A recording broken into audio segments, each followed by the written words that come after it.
Well, good morning from Reykjavik.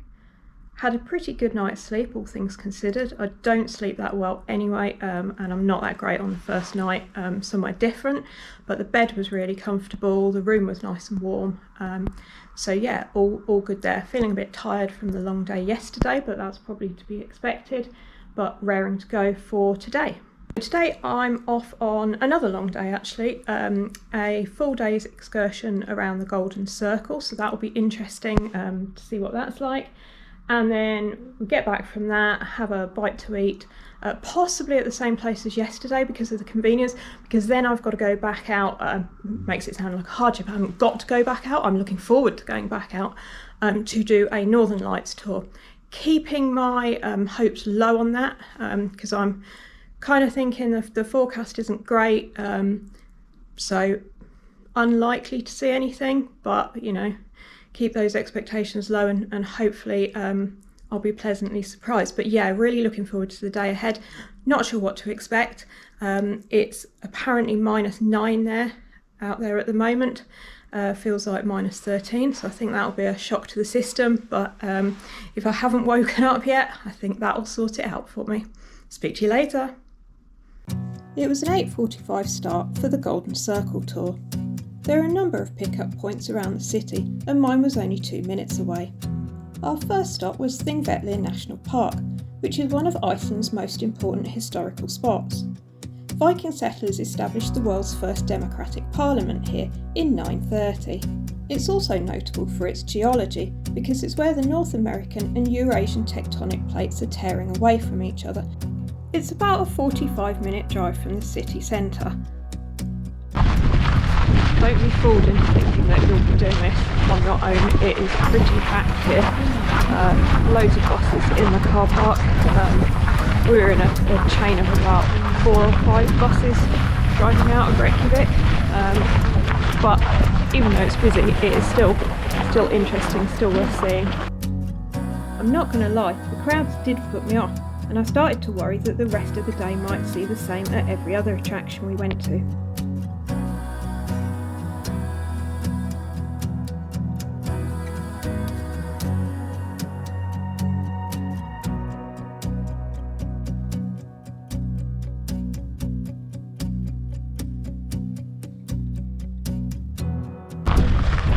It is bitterly cold today. I'm starting to wish it was acceptable to wear a balaclava in public, especially for tonight's Northern Lights tour. But can't complain in terms of clear skies, sunny, so it is spectacular. It is just a very cold.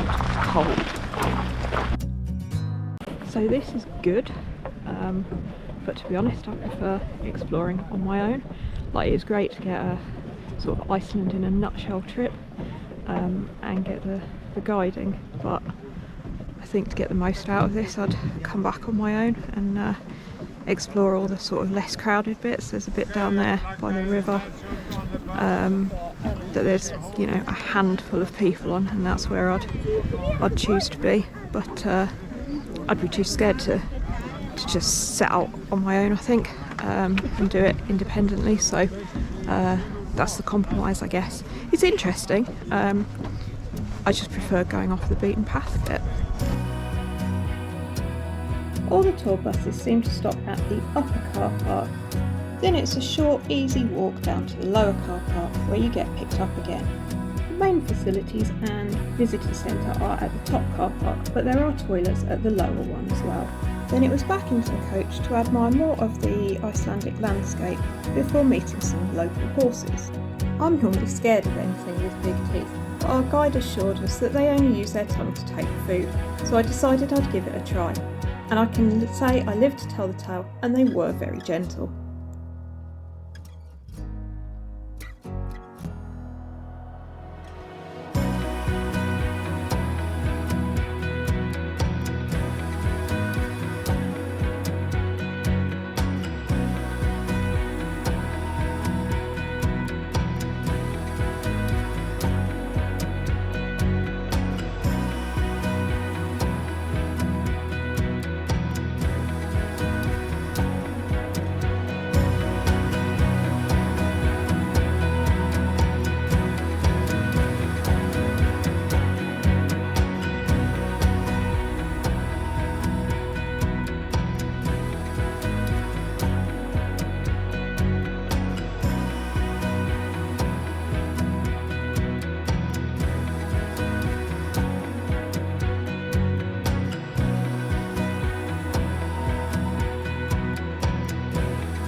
completely disinterested, but the other two are quite friendly and quite greedy, so that was nice. We are pretty close to Geysir, original geyser that gives hot springs their name, so we're going to head back there I think now. That hot spring has actually stopped erupting now, or it doesn't erupt very regularly, so we're actually going to take a look at that, but then go to Stocker, which apparently erupts every 4 minutes, so looking forward to seeing that.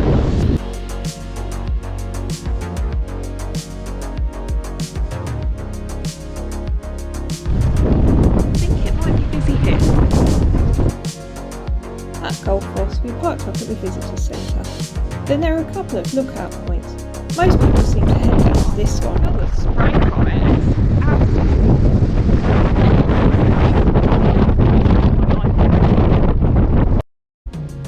The lower lookout is an epic viewpoint, and you do get the sense of being quite close to the waterfall. I could even feel the spray, even though a lot of it was frozen up. But do take time to have a look at the upper level. Fewer people seem to bother with this, so it's a lot quieter.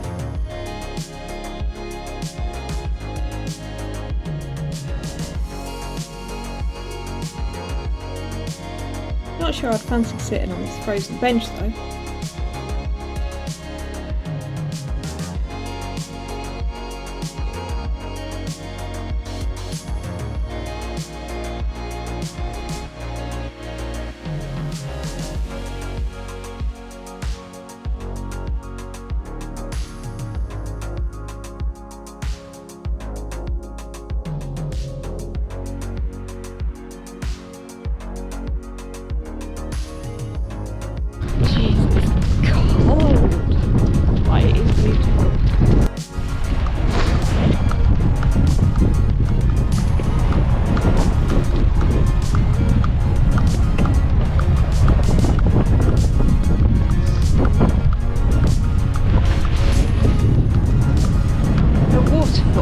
Gullfoss is absolutely breathtaking.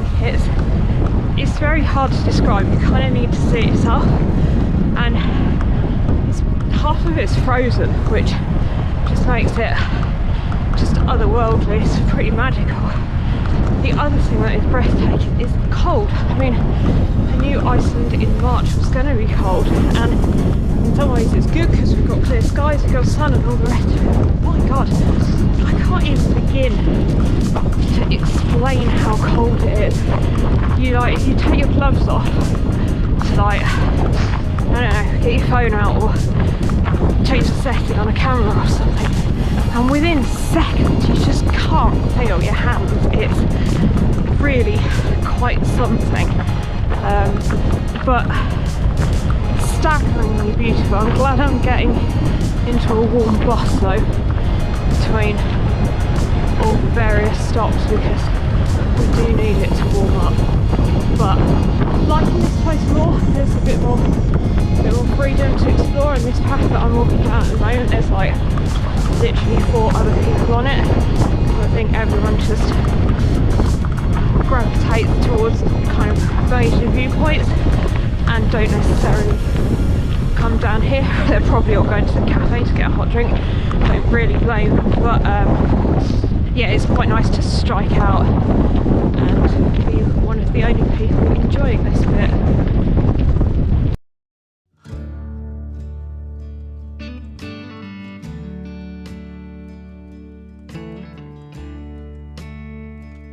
The visitor centre is in a really lovely modern building, which has got a really well stocked shop. The biggest queue was at the kiosk serving hot drinks though. It was around a 10-minute drive then back to Geysir, which also has a fully stocked visitor centre with all the facilities that you'd expect. The main spring from which it takes its name is not a very regular erupter now, hasn't erupted for around 50 years. However, right next door to it is a much more active one. This is Stocker, and it's the one that is now the major tourist attraction. The whole area is interesting though, with steam rising from a lot of the hot springs and little bubbling areas of water too.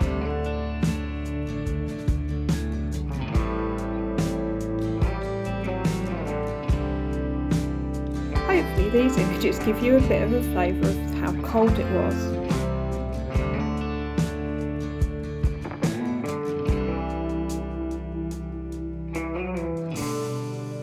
Strawberry erupts around every 5 or 6 minutes, but that still felt like quite a long wait.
So much like frozen bits of water here, like properly frozen, right next to hot springs that are like 80, 100 degrees, so it's quite the juxtaposition.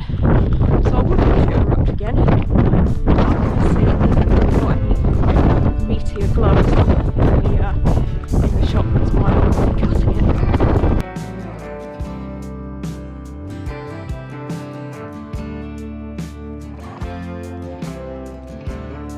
The final stop was perhaps the least obvious tourist attraction, but certainly the warmest.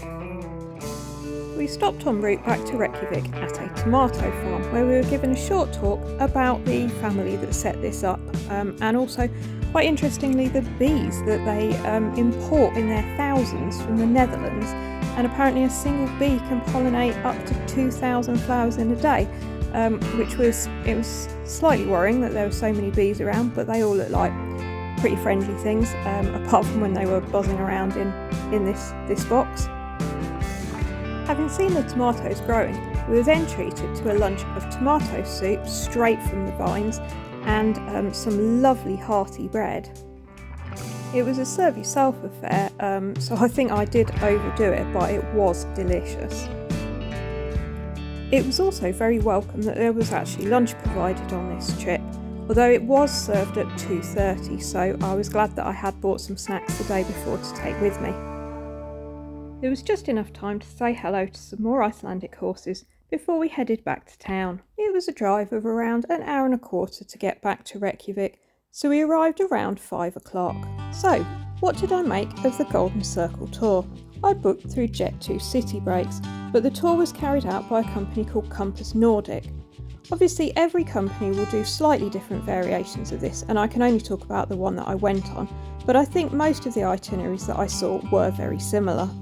I'd looked online before I booked with Jet2 to see what alternatives there were, and I have to say the Jet2 price did compare pretty favourably with all the other ones that I saw, and that's what made me go for it, as well as the ease of just adding it to my holiday booking. It's not the sort of thing that I would usually do on holiday, but this approach did suit me because I was travelling on my own and I didn't want the faff of hiring a car and having to drive out to various places that I didn't really know where they were.